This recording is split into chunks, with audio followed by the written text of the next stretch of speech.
So my name is Jason Thompson. I'm with Q&Flow, or Quality and Flow. So we'll be talking about the Warrior inline blood and fluid warmer. So we're going to do a quick demo. This is my friend Will with ADS. So we're going to kind of go in through this and kind of talk Will through what we got here. So what we have is what you see here is actually a whole blood simulator together with a bag of ice cold fluid. This line actually belongs to the LifeFlow. This is actually manufactured by a company called 410 Medical. What this is a hand-powered rapid infusion device, and we're going to be using this together with the Warrior warmer. So what the goal here is to actually kind of talk about rapid transfusion. Even though I'm using blood, clear fluids, the whole idea here is that we're doing a fresh whole blood transfusion. So what we're going to do is the LifeFlow allows us to actually rapidly infuse the blood product, and how it works is actually there's a 10 milliliter syringe into the handle, and this is called a trigger loop. This trigger loop allows you to squeeze. So what we're trying to do is push that blood through this line, and then this is going to push it into the warmer. The warmer itself is called a compact disposable unit. So this is a disposable single patient use as it's peeing on me right now. And just as a little anatomy lesson real quick on that is that there is 7 feet of stainless steel tubing in here. And this 7 feet of stainless steel tubing is where all the heating takes place. So it's actually, I'm going to connect it here in a second, but this is the inlet. The fluid comes in, goes through the stainless steel tubing, and actually this is again where the warming takes place, and then it comes out through here and goes to your vascular access point, right? So it's real simple. So all we're going to do is that, so I've already got this bag spiked, it's already set up, ready to go. I actually have my chamber already primed. You'll see the filter ball is already floating. I prime that into the filter, and now it comes down into the tubing. So now the next step is to connect this onto the distal end of that tubing, right? And I'm going to use another CDO. That was actually for my demonstration purposes. So I'm going to use this one here. It's ready to go. So now I have 7 feet of stainless steel tubing. That actually equates to 19 mLs of priming volume. So I have to prime that. So there's 15.5 mLs in the stainless steel, and then the balance is in the PVC tubing. Okay, so 19 mLs altogether. So to make it easier, instead of things going all over the place, I'm going to use this as my patient as well as my dump. So I'm going to go ahead and use this for my prime instead of just squirting it onto the floor, right? So what I'm going to do is go ahead and prime this using the trigger loop. So I'm going to squeeze this and make sure that that's good and primed, right? So the line is already pretty much full. So now at this point it's primed. So now what I'm going to do is I'm going to take my CDU and I'm going to place it onto the base unit. This actually has a line attached to it so that it can connect to the computer. So I'll be able to see the data output. The regular unit obviously does not have a cable on that. This is actually how it would be used in the field. But it's still a mobile and modular unit. Exactly. So this is a light battery. So this gives you 1.5 liters of ice cold fluid or 3 liters of ambient temperature fluid. And the fluid rate on this is 170 mLs at 38 degrees Celsius. So 170 mLs per minute at 38 degrees Celsius. On this battery here is the extra power battery. This extra power battery gives you 180 mLs at 30 degrees Celsius. But your volume on this is 3 liters of ice cold fluid or 6 liters of ambient temperature fluid. Wow. And what is the runtime on the batteries? So it's not a time issue, it's volume. Volume issue. Okay. So again, 3 liters ice cold or 6 liters ambient. And the reason the difference is because it takes so much more energy to convert that ice cold fluid into warm fluid. So that's why you only have 3 liters of ice cold. Whereas the 6 liters of ambient, because of warm, it's already somewhat warm. So it doesn't require as much energy.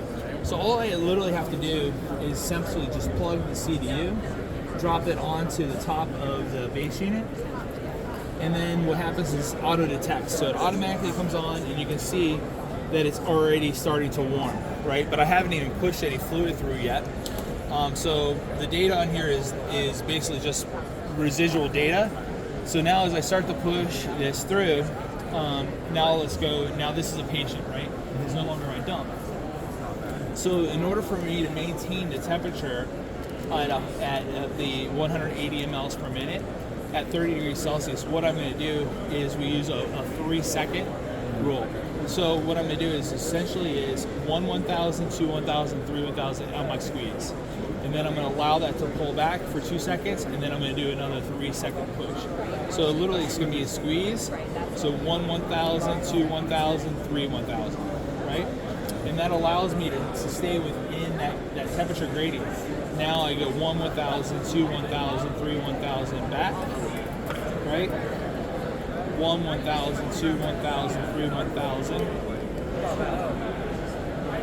1 1000, 2 1000, 3 1000. And now if you feel this side over here, that'll actually be warm. You can actually see now we're coming out at right now at about 39.2 degrees Celsius. 1 1000, 2 1000, 3 1000. 1 1000, 2 1000, 3 1000. And you can see that stays that nice straight line right there. So all that fluid's coming out very rapidly. It equates to 180 mLs, between 180 mLs and 200 mLs per minute. So what that does is you take a 500 ml bag of fluid like this, you're actually pushing that between 2 and 3 minutes. So you're actually getting a unit of blood transfused within 2 to 3 minutes. Right, yeah, so that's all it is. What happens here is what we see is that we see people that just generally want to squeeze it super fast. They just want to do this, right? And at this rate, you're actually, what you're doing is you're going to start to outpace the temperature capacity for this warmer, right? Yeah. So you're now starting to push blood in. It's a little hypothermic instead of normal thermic. But if you just maintain the 1000, 2 1000, 3 1000, right? You're going to be right on target. 2 1000, 3 1000, right? Stay right in that line. 1, 2, 3, right? Yeah. So 1 1000, 2. That's it. At that point, you continue pushing your fluid, and then if you start to feel any resistance at all, essentially you just want to back off. You got to really think about your vascular access point, what's going on downstream. Just like with you're doing any IVs or intraosseous push, you just want to make sure your line is patent, right? So you got a good IV access, or if you're actually in the humerus or in the tibia or in the femur, right? Then we're able to be able to push that. And sometimes it can be positional. The important thing on here is when you're pushing blood has different viscosity, right? So if you ever go to a blood bank and watch them actually do a donor, sometimes you'll see that blood flowing, you'll see that bag fill up in minutes. But sometimes it might be 10 minutes, 20 minutes. So everybody's viscosity is a little bit different. Based off like hydration and stuff. Yeah, all kinds of factors, right? Mm-hmm. So you got to think the speed by which the donor is giving the blood is going to be the speed by which it's actually going back in the body. So it could actually be even thicker, right? So we have to keep account for that kind of the physics, right, and the fluid dynamics or fluid mechanics aspect. So, but we can overcome that simply by just maintaining that 3-second range and treat everybody the same, right? You stay right in that line. Very, very easy. But the problems occur when you start to do what we call machine gunning, right? Or worse is as the filter starts to get clogged, at that point you really should consider replacing the tubing on the LifeFlow. But what happens is you get to the point where it gets real thick and it's not coming back on its own. So what people do is they do what's called an assist. So at this point they're literally pushing the handle out, right?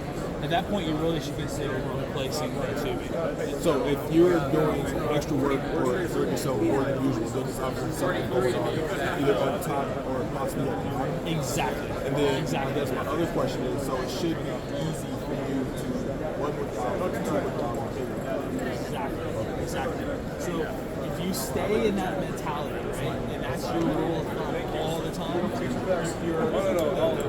I'll take care of you. Right? You're not going to really have any problems in life. But the problem is that when we get into this real world situation, right, most people haven't had a chance to work with blood before. you're a brand new blood program, you've only been pushing fluid your whole entire career, now you're pushing blood, it's a whole different beast. And you have to really take that time to understand, like, I'm working with a different product than what I'm doing. Blood is not the same as clear fluids. And people don't just get really nervous and hyped up because obviously this is a patient who's dying in front of you, right? And you're like, oh my god, the faster I get this blood on, the better his outcomes, right? Adrenaline is pumping. Exactly. Whereas the reality is, if I just take the time to understand that I'm pushing blood very, very quickly, just with that 3-second count, I'm okay. The thing is that we think faster is better. The reality is we're already pushing it much faster than we ever would.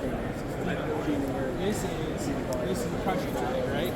This is generally how we push blood or fluids, and we're pushing that product using the LifeFlow so much faster than we would with a pressure bag or with a general squeeze or an armpit squeeze, right? So we forget that, right? So when you give somebody a tool like this, they immediately want to be like, oh my god, I can push that blood so fast. So anyway, just a 3-second count is really where you want to be, right? And then, like, coming from a bigger perspective, as far as just like, what is the upkeep on a piece of equipment? So easy. So maintenance-wise, on this, everything's single use. So there's no maintenance, right? Yeah. It's just a matter of you take it out of the kit. So this is a kit, right? This is exactly how that comes to you. Right? It comes right out of the package. You open this up, it's all ready to go. There's no maintenance requirements at all. On the CDU, it's the same. The CDU comes out of a sterile package, just like this, right? It's all ready to go. Single patient use, you use it once, throw it away. Now for the base unit and the battery, the base unit, it has a 5-year life where you don't have to do any maintenance. At the end of that 5 years, you basically contact us and we work on putting the biomedical aspects. Essentially just needs to make sure the calibration is good. But on the battery, you just have to make sure that you're just routinely charging that to keep it at full capacity. And really relatively no maintenance on that as well. So do you guys have if I am a biomed tech by nature, do you guys have a train-the-trainer option? Yeah, you simply just call us. Now a lot of the stuff we do right now, everything's designed to be done in-house. We really want to maintain the quality and make sure that we're in control of it. So we make it really easy. Generally, if you have any problems with it, you just contact us and we're going to get something out to you as soon as possible. Okay. So we really try to make it as easy for you as possible. At some point, I suspect we're probably going to get a program together where we teach the biomedical techs on their end on how to kind of overcome things. But the reality of this is frequency is so low that you're going to have any issues that if you do, we'd rather you just simply contact us and we're going to send something out to you and you just basically say your product back. So we don't want you to have any downtime. Makes my job a lot easier. Exactly. So that's really pretty much it. But the reality of this thing is that we're available. Just contact us anytime. We can work on virtual setups. We do virtual training all the time. We have online training modules that we can do. And then if it need be, we'll do it. We don't really like the whole ability to have to come out on site. We don't really have to do that. But if your situation is such that you have to retrain a whole agency, we'll make those accommodations as well. So the whole idea is we made this to be well. The reality is we talked about it in general for the jobs, right? We've made this so easy that you really don't have to have a super clinical background. You don't have to have a biomedical background. It's simply just off the shelf, open it up, a little bit of training, you're ready to go. So anybody can use it. Very good training. So that's it. So I look forward to working with you. Yeah, likewise. And I appreciate you stopping by here. And thank you so much. Hey, thank you. Appreciate it. Thanks, well. All right, see you.